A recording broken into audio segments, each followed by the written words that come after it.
à peine sorti de l'opération. Au moment où je suis entré dans la maison, j'ai vu ma mère frapper ma femme. Son corps était recroquevillé sous les coups et des gémissements de douleur sortaient de sa bouche. Mais ma mère ne lâchait toujours pas prise. Je suis resté debout à côté, sans aller l'aider. À ce moment-là, je n'étais qu'un simple spectateur. Plus tard, je me suis retourné, j'ai pris un marteau et j'ai traîné ma mère dans la chambre. En voyant la colère dans mes yeux, ma mère s'est recroquevillée de peur. Elle a demandé de l'aide à ma femme, mais je n'ai pas répondu. Je l'ai regardée avec un regard glacial. Je l'ai jetée dans la chambre, puis j'ai cloué la porte pour la fermer. Si je suis devenu une personne aussi cruelle, c'est parce que cette famille avait déjà trop de dettes envers ma femme. Pendant 30 ans, elle a toujours tout donné pour cette famille, sans jamais recevoir un seul merci. Chaque matin, elle se réveillait au son des insultes de ma mère. Elle préparait le petit déjeuner, le posait sur la table, puis montait réveiller notre fils encore endormi. Quand elle me voyait rentrer ivre, elle redescendait rapidement pour me conseiller de boire quelque chose. Après le départ de notre fille, elle revenait encore m'aider à m'habiller et glisser mes bras dans ma veste. Elle m'a dit qu'elle n'arrivait presque plus à tenir et m'a demandé si je pouvais l'emmener à l'hôpital pour un examen. Mais ma réponse était froide et sans aucune émotion. Pour un petit problème comme ça, il suffit d'aller dans une clinique. Ce n'est pas nécessaire d'aller dans un grand hôpital. Elle s'est seulement plainte doucement pendant quelques secondes. Mais lorsque je suis arrivé à la porte, elle m'a quand même suivi avec de petits pas rapides. Elle marchait pieds nus sur le sol froid, simplement pour arranger mes chaussures correctement. Avant que je ferme la porte, elle m'a encore rappelé de faire attention sur la route. Et moi, je suis parti comme ça, sans même me retourner. Ce n'est qu'à ce moment-là que j'ai réalisé que je ne m'étais jamais vraiment soucié d'elle. Après chaque bataille du matin, elle poussait toujours un soupir. Mais ce qui l'attendait ensuite, c'était ma mère qui lui attrapait les cheveux. Pendant 30 ans, chaque jour était pareil. Je restais plongé dans mes plaintes d'être un homme dont le talent n'était pas reconnu, sans jamais vouloir lui accorder un regard de plus. Ma fille était tombée amoureuse d'un homme marié, et elle n'arrivait pas à s'en sortir. Mon fils avait échoué pour la 3e fois à l'examen d'entrée à l'université, et passait chaque nuit à boire. Quant à ma mère atteinte de démence, elle ne faisait qu'apporter encore plus de chaos. N'importe quelle femme aurait fini par s'effondrer face à une telle vie. Mais elle a tout supporté, sans jamais prononcer une seule parole blessante. Pourtant, le destin lui avait encore préparé une autre épreuve. Ce jour-là, après avoir endormi ma mère, elle est venue discrètement à mon hôpital. Elle a trouvé son ami, le docteur Jean, et lui a demandé de l'aider à examiner son état de santé. Dès que le docteur Jean l'a vue, il a remarqué que quelque chose n'allait pas. Pour ne pas l'effrayer, il a organisé une série d'examens.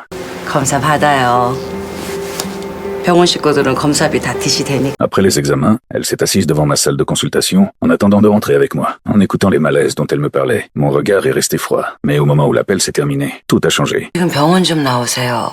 드릴 말씀 있어요. Le docteur Jean et moi sommes tous les deux médecins. Nous savions exactement ce que cette phrase signifiait. Mais en voyant les vrais résultats des examens, j'ai presque arrêté de respirer. 언니 검사 결과가 나왔어요. 오베리언 캔서야. Je suis resté complètement figé sur place. Il n'y avait déjà plus aucune chance de revenir en arrière. Les cellules cancéreuses s'étaient déjà propagées à d'autres organes. Je refusais d'accepter ce résultat. Je me suis accroché désespérément au dernier espoir et j'ai demandé à voir moi-même le rapport du scanner. Mais lorsque j'ai vu tous les résultats, j'ai tout compris et j'ai commencé à détester l'ancien moi. Je me suis souvenu qu'elle m'avait dit encore et encore qu'elle avait des problèmes de santé. Mais à chaque fois, j'avais choisi de l'ignorer. Aujourd'hui, la maladie avait envahi son corps. Et c'est seulement maintenant que j'ai découvert que je n'étais qu'un menteur. Un menteur dans le domaine médical, un menteur en tant que mari. Sur le chemin du retour, j'ai marché face au vent. Son image est apparue dans mon esprit. J'ai enfin retiré le masque froid que je portais depuis tant d'années. Je n'ai pas pu retenir mes larmes. Peut être à cause des regrets, peut être parce que j'avais peur de la perdre, et surtout parce que je savais qu'elle allait bientôt me quitter. Lorsque je suis entré dans la maison et que j'ai encore vu ma mère maltraiter ma femme, l'ancien moi serait simplement resté là en silence. Mais aujourd'hui, tous les problèmes que j'avais réprimés bloquaient ma poitrine.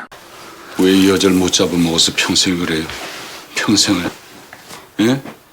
도대체 못마땅한 게 뭐예요? 말해봐요. 왜 그래요? 어? 말해봐요! 이 사람이 뭘 주구장에 졌어? 무슨 잘못이 그렇게 있다고? 말해봐요, 빨리! En voyant ce fils devenu étranger, ma mère est restée complètement stupéfaite. Et ma femme s'est retournée contre moi en me reprochant de ne pas devoir parler ainsi à ma mère. À ce moment-là, mon fils a terminé ses excès de la nuit et est rentré à la maison. En voyant ce fils qui m'avait tant déçu, la colère que j'avais retenue pendant 30 ans a finalement complètement explosé. Tu es déjà à l'université, tu as redoublé 2 fois pour l'examen d'entrée et tu passes encore tes journées dehors à boire. Jusqu'à quand vas-tu encore laisser ta mère supporter tout ça pour toi? Ma femme a voulu m'arrêter, mais dans ma perte de contrôle, je l'ai poussée accidentellement. Elle est tombée au sol. Dans le chaos, j'ai failli révéler la vérité. Mais finalement, je me suis arrêté. J'ai choisi de garder le secret. Je pouvais seulement leur dire, ce n'est peu, être qu'une cystite. Mais je n'osais même pas imaginer le jour où cette famille apprendrait qu'elle était malade. Si cette famille pourrait encore supporter un tel choc.